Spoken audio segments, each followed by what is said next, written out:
you and I have known each other for a while, and I, like most people, when these tools first came out, I just didn't know how to think about them. Should I be scared? Are they amazing?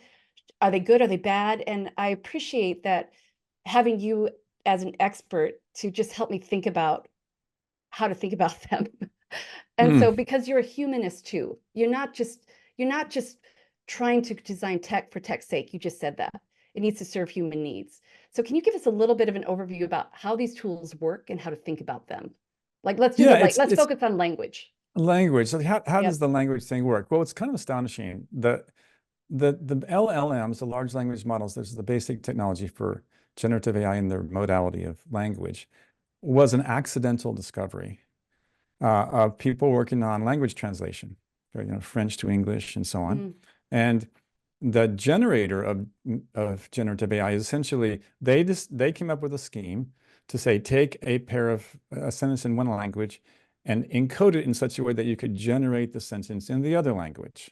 okay. And what happened is they figured out a way that they could train this machine learned thing without supervision, without labeling. In other words, without telling the machine what the correct answer is.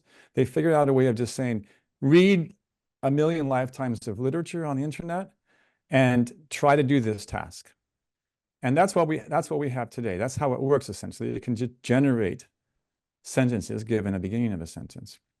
And that's what's astonishing about this, people forget. People talk about how big the data set is or how much Hmm. compute costs. But the most important thing is the reason that big is important isn't that just more is better, is that it's now capable of reading so much of the human cultural legacy that's on the internet that we're actually capturing a huge range of things that humans have talked about, which Mm, is a lot of our cultural and knowledge legacy. okay. And can you say a little bit more about what it means when what's it actually doing when it generates text? What does that mean it's doing?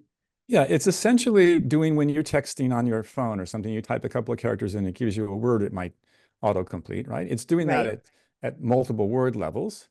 And so it's it's the only thing it's been trained to do is to generate a word given some other words first.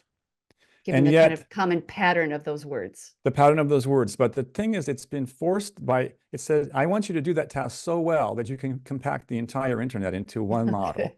Okay.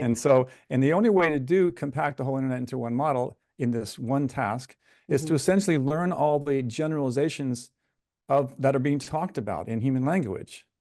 Because Okay. we don't remember everything we've ever been told. We learn the ideas, the concepts, and that's a compact way of thinking and remembering knowledge. And that's what we've forced these machine models to do, is compact it down.